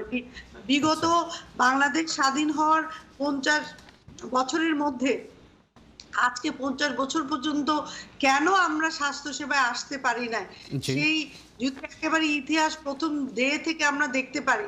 স্বাস্থ্য খাতের জন্য যে এবারে বাজেটে যে বরাদ্দ, এটাকে যথেষ্ট কিনা? যদিও গতবারে যে এবারে কিছুটা বাড়ানো হয়েছে, তো আপনি কি মনে করেন? হ্যাঁ, কিন্তু যথেষ্ট হচ্ছে আমি যেটা মনে করি পুরোটা ব্যবহার হওয়াটা বেশি ইম্পর্টেন্ট। অবশ্যই। বরাদ্দ থাকলেই কিন্তু হয় না, বরাদ্দটা কিন্তু পুরোপুরি ব্যবহৃত হয় না। সুতরাং সঠিকভাবে ব্যবহৃত হওয়াটা অত্যন্ত প্রয়োজন, এবং ব্যবহৃত হওয়ার পরে যদি আরো লাগে সেটা সম্পূরক বাজেট হিসেবে খরচ করে এটা সংসদে পাশ করারও কিন্তু নিয়ম আছে। সুতরাং সেটা তো করতেই পারে স্বাস্থ্য মন্ত্রণালয়। সেই জন্য স্বাস্থ্য মন্ত্রণালয়কে আরেকটু বেশি আমার মনে হয় যে এফিশিয়েন্টলি কাজ করতে হবে। তবে একটা জায়গায় আমার কাছে মনে হয় যে এখানে রাজনীতিবিদ যারা আছে তারা কিন্তু চায় যে সমাজে মানুষের উন্নয়ন হোক, কিন্তু সরকারি চাকরি যারা করে তারা যেহেতু মাস গেলেই বেতন পায়, একটা নিশ্চয়তা আছে, জবাবদিহিতার জায়গাটায় এত প্রসিডিওরের ব্যাপার আছে, সেই জায়গায় আমার জবাবদিহিতা অনেক দরকার। যে তারা তাদের যে সেবাগুলি দেওয়া উচিত, বিশেষ করে স্বাস্থ্য মন্ত্রণালয়ের জায়গাটায়, সেখানে দুর্নীতি, সেখানে সেবা, সেটা অনেক বেশি আমাদের সরকারি কর্মকর্তা কর্মচারীদেরকেও সেই জায়গাটার জবাবদিহিতাটা আমাদেরকে নিয়ে আসতে হবে। তখনই আমাদের যে ঘাটতিগুলি আছে সেগুলি এগিয়ে যাবে। আমি আপনার কাছে আরেকটি প্রসঙ্গে জানতে চাচ্ছি, সেটি হচ্ছে যে কথাটি ডক্টর আতিউর রহমান বলেছেন যে সবাইকে এই সংকটকালে সবাইকে একসাথে কাজ করতে হবে, এবং বিরোধী দল, সরকারি দল এবং আরও অন্যান্য যে সকল সংগঠন আছে সবাইকে একসাথে কাজ করতে হবে। তো এই সুযোগটা তো সরকারেরই তৈরি করে দিতে হবে। তো বিরোধী দলগুলোর জন্য এবং অন্যান্য রাজনৈতিক দলগুলোর জন্য সরকার সেই সুযোগ কি তৈরি করছেন কিনা? দেখুন, এখানে সবাইকেই দায়িত্ববান হতে হবে। সরকার তো সবসময় ওয়েলকাম করে সবাইকে। আজকে বিরোধী দল সংসদে আছে না, তারা তাদের বক্তব্য পেশ করছে না, তো সংসদ আছে, সংসদে তারা সংসদে বিরোধী দল যখন বক্তব্য দিতে চায় তখন তো সংসদে তারা বক্তব্য দিতে পারে। সুতরাং বিরোধী দল তো জোর আকারেই বলে। এখন বিরোধী দলকে আপনি জাতীয় পার্টির বিরোধী দলের কথা বলবেন না আপনি বিএনপির কথা বলবেন? এখন বিএনপিকে তো জনগণ প্রত্যাখ্যান করেছে, কারণ তাদের আপনি যে সাংসদ হিসেবে আমরা দেখতে পাই তাদের আসন অত্যন্ত সীমিত। তো সেখানে তারা যদি যুক্তি সহকারে নিয়ে আসে, ক্রিটিসিজমটাকে পজিটিভ ক্রিটিসিজম করে, তাহলে আমি মনে করি যে মাননীয় প্রধানমন্ত্রী জননেত্রী শেখ হাসিনা পজিটিভ ক্রিটিসিজমকে সবসময় ওয়েলকাম করে, এবং উনি কিন্তু জবাবদিহিতায় বিশ্বাস করে। সুতরাং অবশ্যই তাদেরও একটা দায়িত্ব আছে, তারা নেগেটিভ অ্যাটিটিউড না করে সরকারের যেই জায়গাটায় তারা হেল্প করতে পারবে সেটা যদি তারা এগিয়ে আসে তাহলে নিশ্চয়ই এটা আমাদের সকলের জন্য কল্যাণকর হবে। ধন্যবাদ আপনাকে। আমি এই প্রসঙ্গে আবার কথা বলবো। এখানে দলমত নির্বিশেষে আমাদের সবাইকে একসাথে কাজ করতে হবে। জি, এই প্রসঙ্গে আপনার সাথে আবার কথা বলবো। আমি চলে যাচ্ছি সালে প্রিন্স ভাই, আপনার কাছে ইমরান সালে প্রিন্স, আপনি শুনতে পাচ্ছেন? যে আপনি এখানে কারেন্ট চলে গিয়েছিল, এইজন্য আমি আচ্ছা আমি আপনার কাছে যে প্রসঙ্গে আসতে চাচ্ছি সেটি হচ্ছে যে সরকার এবং বিরোধী দল এবং সবাই, বিশিষ্ট জনরা সবাই যেটা বলছেন যে এই সংকটকালীন সময়ে কারো সমালোচনা না করে আমরা সবাইকে একসাথে কাজ করতে হবে। তো সেই ক্ষেত্রে আপনার দল একটি রাজনৈতিক দল হিসেবে, একটি বাংলাদেশের একটি বৃহৎ একটি রাজনৈতিক দল, সেক্ষেত্রে তাদের ভূমিকা কতটুকু পালন করতে সক্ষম হয়েছেন? আমি এই প্রসঙ্গে আপনার সাথে কথা বলবো, তার আগে আমি একটা কল নিয়ে নিয়েছি। হ্যালো কল, আপনি কি শুনতে পাচ্ছেন? হ্যালো, আসসালামু আলাইকুম। ওয়ালাইকুম আসসালাম, আপনার প্রশ্নটি বলুন। আমার প্রশ্নটা হচ্ছে, ওই যে আমরা বাংলাদেশের সংসদ সদস্যরা সবাই খালি আওয়ামী লীগ তারিফ করে আর কইয়া যে আওয়ামী লীগে বাংলাদেশের মানুষের খেদমত করতে করতে এরা মারা যায়। বুঝলেন আমার কথা? জি জি। বাংলাদেশে যদি অত খেদমত করো, স্বাস্থ্যমন্ত্রী নাসিম সাহেবের ছেলে আমেরিকা এখন স্টুডেন্ট মিলিয়ন মিলিয়ন পাউন্ডের মালিক হয়েছিল। আর আমরা যে খালি যে পাবলিক পর্যায়ে মারা যায় যে আওয়ামী লীগের লিডার এখন, এইগুলা সত্য না। তারা স্বার্থে তারা মারা যায়, তারা পাপে করা চিত্ত। কারণ আমি আওয়ামী লীগ ধন্যবাদ কলার। সম্মানিত অতিথিবৃন্দ, অবশ্যই নিশ্চয়ই আপনার কোশ্চেনটি বুঝতে পেরেছেন। জনাব ইমরান সালে প্রিন্স, আপনার কাছে যাচ্ছি। যে প্রসঙ্গের কথা বলছিলাম যে বিরোধী দল হিসাবে তাদের ভূমিকা কতটুকু। আমি একটু বলি। তো করোনা যখন শুরু হয় সারা বিশ্বে, বিশেষ করে চীনে, তারপর থেকে আমরা এই ব্যাপারে কনসার্ন ছিলাম। আপনাদের নিশ্চয়ই খেয়াল আছে যে ফেব্রুয়ারি মাসের শেষের দিকেই আমরা কিন্তু সরকারের কাছে আহ্বান জানিয়েছিলাম আনুষ্ঠানিকভাবে যে সারা বিশ্বে করোনা ছড়িয়ে পড়বে, বাংলাদেশ থেকে ওইটা মুক্ত থাকবে না, এই ব্যাপারে প্রস্তুতি গ্রহণ করার জন্য। কিন্তু সরকার বলেছে যে তাদের প্রস্তুতি আছে, কোনো সমস্যা হবে না। আচ্ছা। সর্বশেষ গত 8ই মার্চ আমাদের দলের সর্বোচ্চ নীতি নির্ধারণী ফোরাম জাতীয় স্থায়ী কমিটির সভা হয়েছে শুধুমাত্র এই করোনা ইস্যুর উপরে। সেখান থেকে সবার সিদ্ধান্ত নিয়ে আমাদের দলের মহাসচিব সরকারের কাছে আহ্বান জানিয়েছিলেন যে এই ব্যাপারে সরকার যেন দ্রুত পদক্ষেপ গ্রহণ করে এবং সম্মিলিতভাবে আমরা এটা যাতে মোকাবেলা করতে পারি দল মত নির্বিশেষে। কিন্তু সরকার আমাদের কথা কিন্তু কর্ণপাত করে নাই এবং সরকার বলেছে যে তারা প্রস্তুতি নিয়েছে, কিন্তু তাদের আসলে এই বিষয়ে কোনো যে প্রস্তুতি ছিল না এটা আজকে দিবালোকের মতো স্পষ্ট। বরঞ্চ তারা একটি উৎসব বা একটি জন্মদিনকে কেন্দ্র করে তাদের সমস্ত প্রস্তুতি কিন্তু আমরা দেখেছি। যদিও পরবর্তীতে এই করোনার ভয়াবহ পরিস্থিতির কারণে যখন ভারতের প্রধানমন্ত্রী বাংলাদেশে আসতে অসম্মতি জানালেন বা তার সফর যখন বাতিল করলেন, তারপরে কিন্তু সরকার হয়তো এই ব্যাপারে সেই কর্মসূচি স্থগিত করে, কিন্তু ততক্ষণে কিন্তু আমাদের অনেক ক্ষতি হয়ে যায়। তো যাই হোক, আমরা সম্মিলিতভাবে কিন্তু সরকারকে এই প্রস্তাব দিয়ে রেখেছিলাম এই ব্যাপারে ইয়ে করার জন্য, মানে পদক্ষেপ গ্রহণ করার জন্য। কিন্তু সরকার আমাদের সে কথা কিন্তু কর্ণপাত করেনি, বরঞ্চ সরকারের বড় বড় মন্ত্রীদের তখন আমরা বলতে শুনেছি যে আওয়ামী লীগ অনেক বেশি শক্তিশালী, এই ব্যাপারে তারা নিজেরাই এককভাবেই সেটা মোকাবেলা করতে সক্ষম। তারপরেও কিন্তু আমরা প্রতিনিয়ত এখন পর্যন্ত কিন্তু বাংলাদেশ আমরা বলেছি, আপনি বলছিলেন যে সরকার এই কথাটি কর্ণপাত করেননি, কিন্তু আমরা পৃথিবীর অন্যান্য যে উন্নত দেশগুলা ইউকে, ইউএসএ, জার্মানির মতো দেশগুলোতে সেখানেও কিন্তু সরকারি দল তারাই কিন্তু যে কোনো সিদ্ধান্ত নিচ্ছে। না, সরকারি দল নিচ্ছে, এমনকি আমাদের পার্শ্ববর্তী দেশ ভারত তারাও কিন্তু এই করোনার বিষয়ে তারা আপনারা দেখেছেন যে তাদের বিভিন্ন রাজ্যের যারা রাজ্য সরকার রয়েছে, বিভিন্ন অন্য দলেরও রয়েছে, তাদের সাথে কিন্তু পরামর্শ করছে এবং অন্যান্য রাজনৈতিক দলের সাথেও তারা পরামর্শ করেছে। কিন্তু আমাদের দেশের সরকার কিন্তু সেটা করে নাই, বরঞ্চ আমরা যে প্রস্তাব দিয়েছিলাম আমাদের এই প্রস্তাবকে তারা যখন প্রত্যাখ্যান করলো বা আমলে নিল না, তারপরেও কিন্তু আমরা সরকারকে এই বিশেষ একটি বাজেট বা বরাদ্দ ঘোষণা করতে বলেছিলাম প্রায় ৭৯,০০০ কোটি টাকার, কিন্তু সরকার কিন্তু সেই প্রস্তাব গ্রহণ করেনি। সরকার সেখানে পরবর্তীতে আরো কিছু কাটছাট করে যেটা বরাদ্দ ঘোষণা করেছিল সেটা হলো প্রণোদনার নামে একটা প্রতারণা। এখানে আমি তো এই জন্যই বলবো প্রতারণা, যে সেখানে প্রণোদনা মানে কি, জনগণকে ইনসেন্টিভ দেওয়া, মানে সহযোগিতা করা, কিন্তু সরকার সেই প্রণোদনা না দিয়ে সেটা ব্যাংক নির্ভর একটি ঋণ প্রস্তাব তারা দিয়েছে, ঋণ বরাদ্দ করেছে, সেটা ব্যাংকই সেটা করবে। সরকারের কিন্তু অর্থ বরাদ্দ ছিল না, সরকারের অর্থ বরাদ্দ কম ছিল। এখানে মাননীয় সংসদ সদস্য বললেন যে সেখানে শিল্প ঋণে তাদেরকে 4% ইন্টারেস্টে দেওয়া হয়েছে। 4% ইন্টারেস্টে দেওয়া হয়েছে, সেটা কিন্তু ঋণ না, সরি, সেটা কিন্তু প্রণোদনা না, সেটা ঋণ। সেখানে হয়তো ইন্টারেস্টের হার কমিয়ে দেওয়া হয়েছে, এটা ঋণ, এটা মানে মানুষকে সরকারকে ব্যাক করতে হবে। তারপর আমি যেটা বলছিলাম যে সরকারকে আমরা বলেছিলাম একটি যৌথ টাস্ক ফোর্স গঠন করেন, যে টাস্ক ফোর্সে রাজনৈতিক দলগুলো থাকবে, বিশেষজ্ঞরা থাকবে, ডাক্তাররা থাকবে, অর্থনীতিবিদরা থাকবে, তারা বসে সম্মিলিতভাবে এটা আপনার এই মোকাবেলা করবে। আমরা দলগতভাবেও আমাদের এই সরকার নিয়ে অনেক প্রশ্ন রয়েছে, সেই প্রশ্নগুলিকে আমরা চাপা দিয়ে আমরা কিন্তু সরকারকে সহযোগিতা করতে চেয়েছিলাম। এখানে মাননীয় গভর্নর, সাবেক গভর্নর, তিনি বললেন যে এই সময় রাজনীতি নয়, আমরা মানুষকে বাঁচানোর জন্য যেন আমরা সমালোচনা না করে আমরা মানে সরকারকে সহযোগিতা করি। আমরা কিন্তু মানুষকে বাঁচানোর জন্যই সরকারকে প্রস্তাব দিয়েছিলাম সম্মিলিতভাবে এটা প্রতিরোধ করতে, কিন্তু সরকার কিন্তু সেটা করে নাই। সরকার তার এককভাবেই সেটা করতে গিয়ে লেজ গোবরে পরিস্থিতি করে ফেলেছে, হযবরল করে ফেলেছে।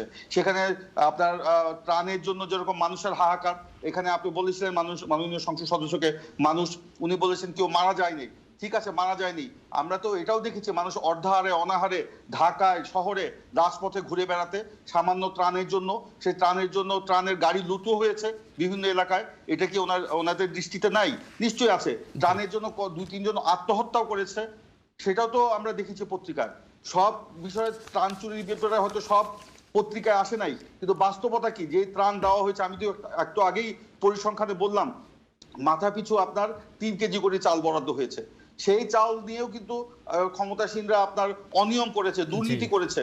সেখানে আপনার মুখ দেখে দেখে যারা আওয়ামী লীগ পরিবারের তাদেরকে শুধু সহযোগিতা দিয়েছে, অন্য কেউ কিন্তু এই সহযোগিতা পায় না। ধন্যবাদ ইমরান সালেহ প্রিন্স আপনাকে।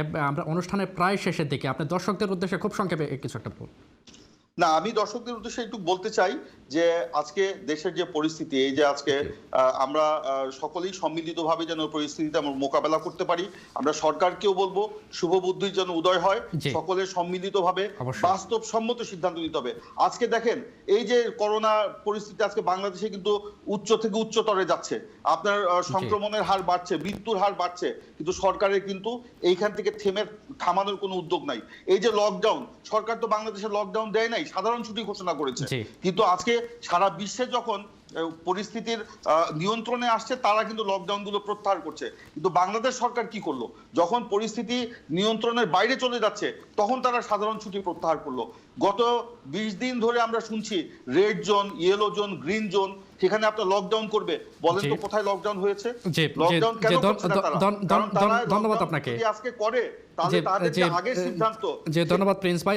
আমি চলে যাচ্ছি জনাব মাননীয় সংসদ সদস্য আপনার কাছে, সেলিনা আহমেদ। আমরা অনুষ্ঠানের প্রায় শেষের দিকে, তো আপনি দর্শকদের উদ্দেশ্যে সংক্ষেপে কিছু একটা বলুন। যুদ্ধ করতে হবে, যুদ্ধ করে আমাদের এই নিজেদের জীবনকে বাঁচাতে হবে এবং সরকার মাননীয় সংসদ সদস্য যাতে জনগণ আপনার রক্ষা পায়, বেঁচে থাকে। মাননীয় সংসদ সদস্য, আপনি কি শুনতে পাচ্ছেন আমাকে? হ্যাঁ, আমি শুনতে পাচ্ছি। আমি একটি কথা বলবো যে যেটা বললো যে 4% সুদ যেটা ব্যাংকে দিতে হবে, এটা দিতে হবে, কিন্তু ব্যাংক কিন্তু 4% নিবে না, ব্যাংক কিন্তু 9% নিবে এবং এই 5% কিন্তু সরকার দিবে। তো এটাও একটু বলেন, এটাও ঠিক আছে যে 5% সেটাও একটা প্রণোদনা। সরকারের প্রণোদনা শুধু ওই 4%ই, সরকারের প্রণোদনা ওই 4%ই, হ্যাঁ, যেটা সরকার দিচ্ছে সুদ, কিন্তু বাকিটা তো হচ্ছে ব্যাংক ঋণ। আজকে ব্যাংকগুলো তো ফোকলা হয়ে গেছে, ব্যাংক কোথা থেকে ঋণ দিবে? সরকারের কোষাগার থেকে যদি ব্যাংকগুলোকে বিশেষ বরাদ্দ না দেওয়া হয়, ব্যাংকগুলো তো বলছে আমরা দিতে পারবো না, তারা তো হাত গুটিয়ে বসে আছে। জি, অসংখ্য, আমাদের সময় প্রায় শেষ। অসংখ্য ধন্যবাদ আপনাদের দুজনকে আজকের অনুষ্ঠানে জয়েন করার জন্য। পরবর্তী যে কোনো অন্য কোনো অনুষ্ঠানে আবার দেখা হবে, আবার কথা বলবো আমরা এই প্রসঙ্গে। দর্শক দেখছিলেন আয়রন জার্নাল, কথা বলছিলাম সারা বিশ্বের সংবাদ প্রবাহনে। চলে এসেছি অনুষ্ঠানে একেবারে শেষ প্রান্তে। পরবর্তী অনুষ্ঠান দেখার আমন্ত্রণ জানিয়ে আজকের মতো এখানে শেষ করছি। আল্লাহ হাফেজ।